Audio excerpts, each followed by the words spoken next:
And now it's a real honor for me and a great pleasure to introduce Dr. Stephen Safir, my classmate, my friend, the president and CEO of Montefiore Medicine, and another Einstein alumnus class of 1982. Steve, please come to the left.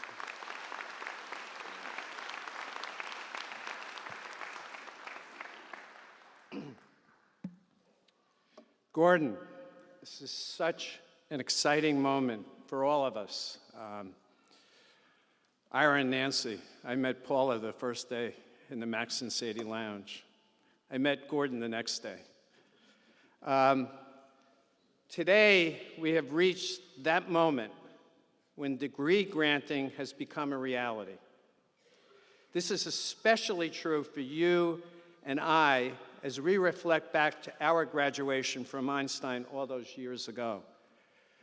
But like so many things, this could never have been done and finished and put us in a position to move into the future without a team.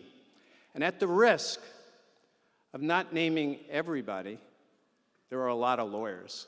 I would say that I need to say that Dr. Oswa, Lynn, Chris Pansner, Alan is here.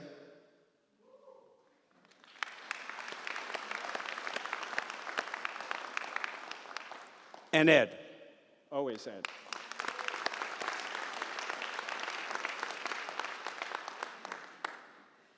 But I very much want to recognize Rabbi Ari Berman, who's an amazing person, a partner in the true sense of the word, and as we move forward, I am certain that we will do many interesting and important and certainly impactful projects and other things together. So, Ari.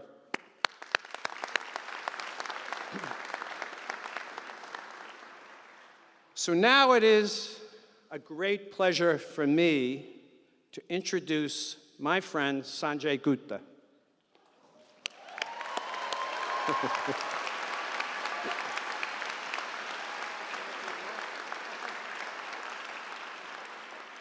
He got more applause than AOC. Everyone in this room deeply admires you, Sanjay, and we're so happy that you're here. In my opinion, Dr. Gupta is the most sophisticated and informative health reporter today. All of us depend upon him to get the truth on so many critical issues. He did his undergraduate and medical schooling at Ann Arbor, Michigan. He is a highly talented pediatric neurosurgeon who also continues to practice. He is on the staff at Grady, and it's a little like Jacoby. And it's an amazing place to be, I'm sure. And sometimes he even does surgery on the battlefield. And that's true. His main platform is CNN as the chief medical correspondent. All of us have followed his sometimes dangerous, always critical reporting in natural and man-made disaster zones. For this, he has won many Emmy Awards. He worked in the Clinton White House and was offered the Surgeon General job by President Obama. Most recently, he was awarded another Emmy Award for following carefully the separation of the most recent conjoined twins by the team at Montefiore. The McDonald twins, as we called them, were born with shared brain and vessel. The surgery took 27 hours, and Sanjay was there throughout the entire procedure, biting at the bit to jump in. We had to hold him back. And there is nothing that Sanjay runs from, and for this we admire him. Sanjay, please come forward.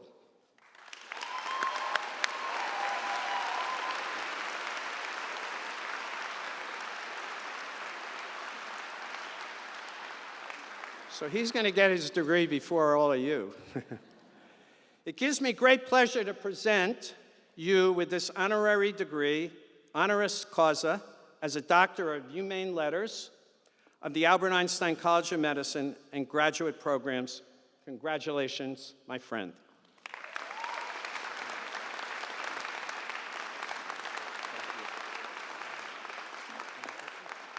Yes.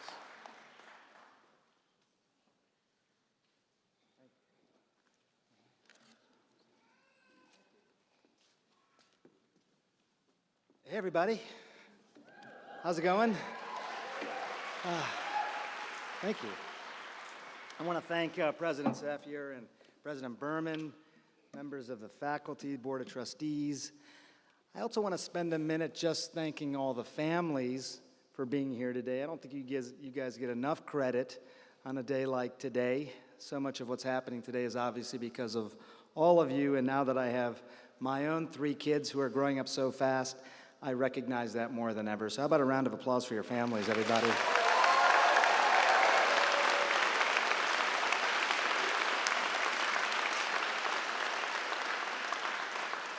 Most of all, though, I want to congratulate all of you, the Albert Einstein class of 2019. It's a busy day. You don't get a lot of moments to just reflect on this moment, so hopefully you can sort of just take this all in. And many years from now, people will ask you what it was like at graduation. Hopefully you'll spend a few moments just taking it all in so that you can remember it. I want to tell you that I am tremendously honored to be here. I'm grateful to have an opportunity to share a few words, and humbled that anyone would care what I have to say, frankly. But you should know that I care deeply about being here right now. And out of all the people that I get a chance to address from time to time, your ears and your sensibilities, and now your ability to do some incredible things in the world at a time when we desperately need it, that has taken on a greater sense of urgency. And that's part of the reason I wanted to be here. I don't want to put too much pressure on you. This is graduation, but your jobs, your role in society are more important than ever. And it's something that I've been thinking about quite a bit. It's been more than a quarter century now since I graduated from medical school. And a lot has changed. We all know that. The world is a tremendously different place. We have more faith in some ways than ever before, and yet we often live in fear. We spend more money on health care than ever before, and yet our life expectancy has now decreased 3 years in a row. We can treat and even cure diseases that we barely understood a quarter century ago, and yet too often people who desperately need these therapies don't have access to them. In some ways, there seems like there's been this erosion of trust in mainstream medicine. But you, all of you, newly minted doctors, are still held in extremely high regard, considered the most loyal, the most competent, and the most admired members of our society. This is true, and it's something that has stayed more or less constant over time.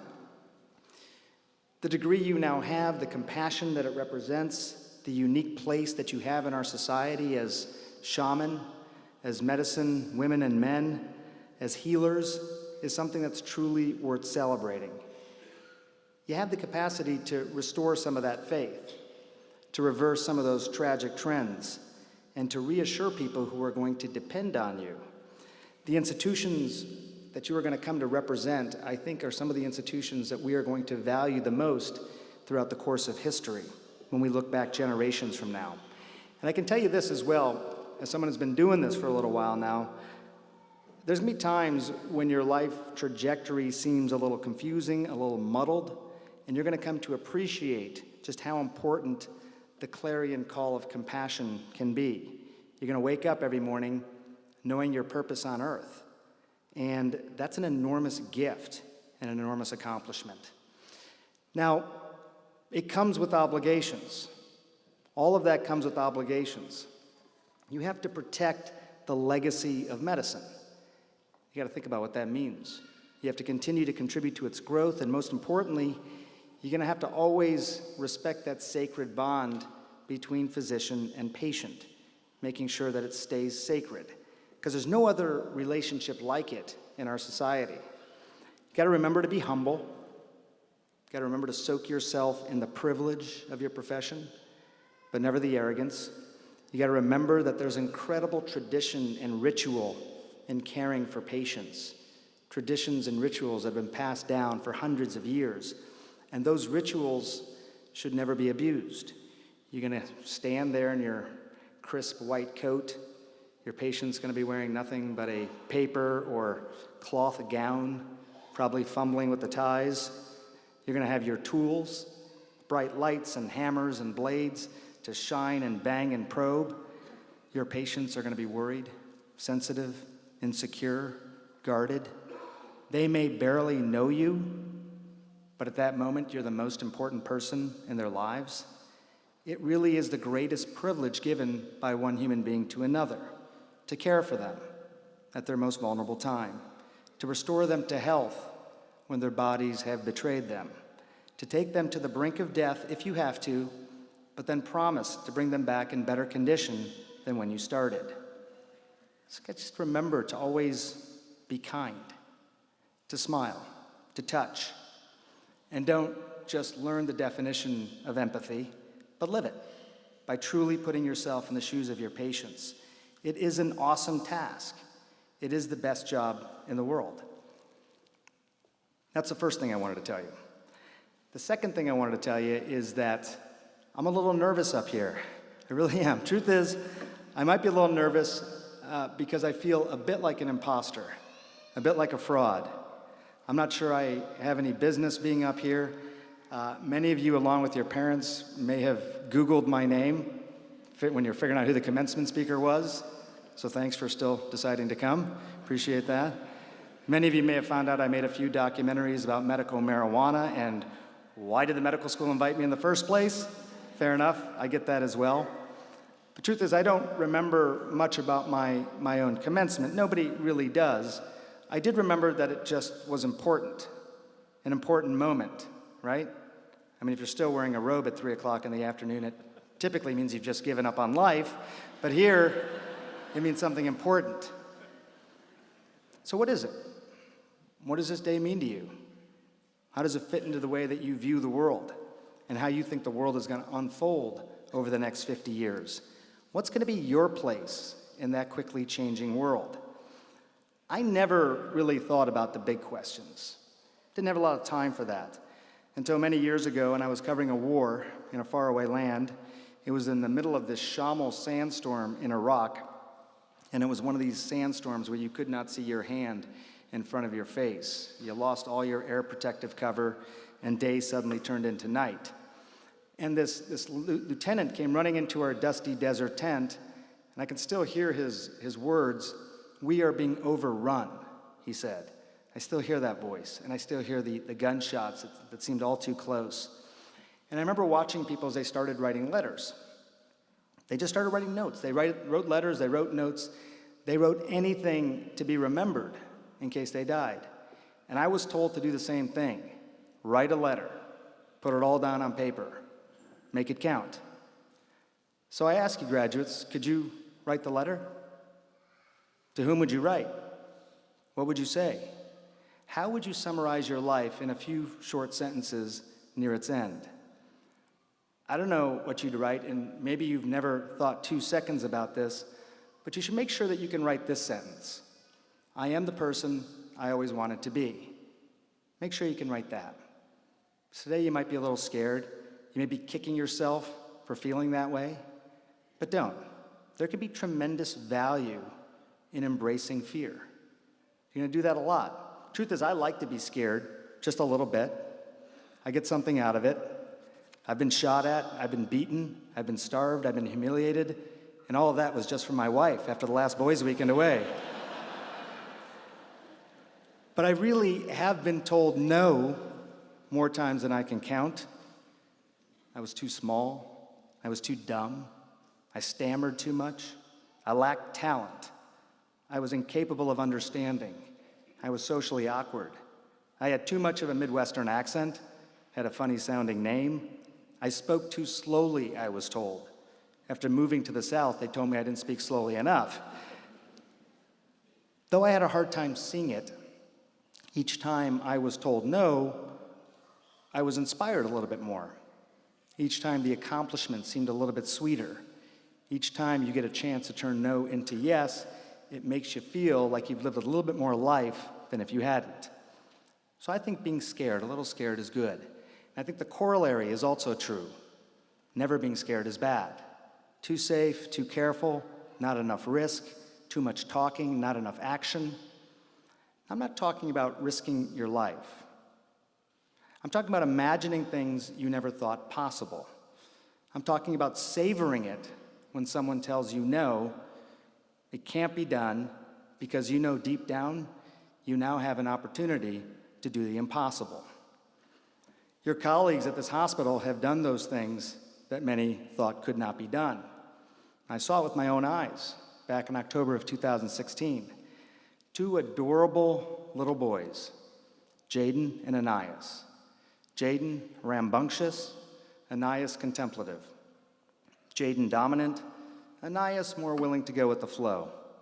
Perfectly normal, as their father Christian told me, except that they were conjoined at the head.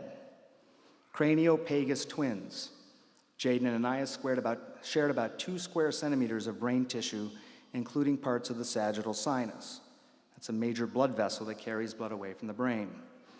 Occurs in less than 1 million births, and nearly half of craniopagus twins are stillborn. Fully 80 to 90% of them will die by medical complications by the age of 2 if they are not separated. It's probably one of the most challenging human malformations known in medicine, raising all sorts of religious, moral, ethical, and legal issues, not to mention being one of the most daunting challenges for a medical team. Nurses, radiologists, anesthesiologists, and surgeons. And yet Jaden and Anais, who had only really known the world from lying on their back, and their parents, Nicole and Christian, they asked the doctors here to do the impossible, to do something that scared them, to take their boys, their most precious commodities, to the brink of death and return them the same, but separated. And even as a neurosurgeon myself, as Dr. Safir mentioned, this was one of the most extraordinary operations I've ever seen. From the very start, every step perfectly choreographed and rehearsed, the beds in perfect position, the precise calculations of medications given to one child with the knowledge that it would also transmit to the other child, the rotation of the heads, the staging of the operation, the meticulous dissection of the brain tissue and blood vessels, the anticipation of how blood flow would change in the demand of the newly independent brain, and then reconstructing the skulls with just the right amount and thickness of bone. Nothing left to chance. 27 hours of pure focus. For many, it would be impossible, but not here, not at this place, not with your colleagues, some of whom are here today. Oren Tepper, are you here? Dr. Oren Tepper? Please stand, Oren Tepper.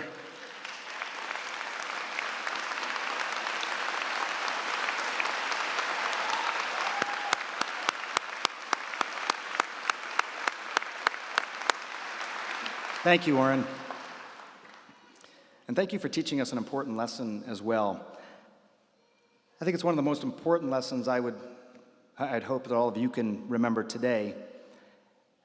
At times when you're not sure, and that's going to happen a lot, at times when things seem hard, that will happen every day, you got to remember that it is possible to do good and to be good at the same time. They go hand in hand. As you progress through your careers, you're going to do so much good for so many. But don't forget to be good. Good doctors, good citizens, good human beings. Finally, graduates, I want to give one more piece of advice that may not sink in right now, but maybe over the next days, weeks, months. And that advice is, don't worry so much about the future. While it is true that all of our fates now lie in your hands, it's also true that so many of the things I thought were critically important when I was at your stage of life really weren't that important at all. And sometimes my worry about them interfered with the simple things in life I wish I had paid more attention to. Many of you probably really don't know in your 20s exactly how you want your life to unfold. And frankly, I'm not entirely sure now that I'm in my late 40s.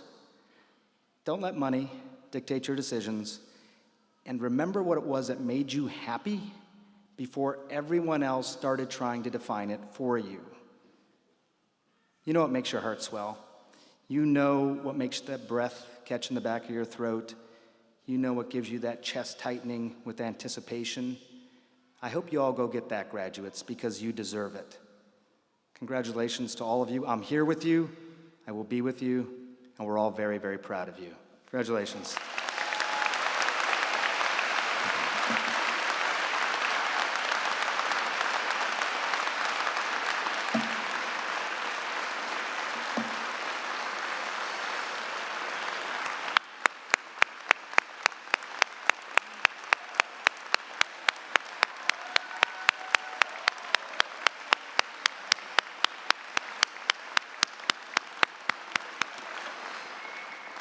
Dr. Gupta, thank you for reminding us that medicine is the most human of professions with the most human of practitioners, something we should always keep in mind.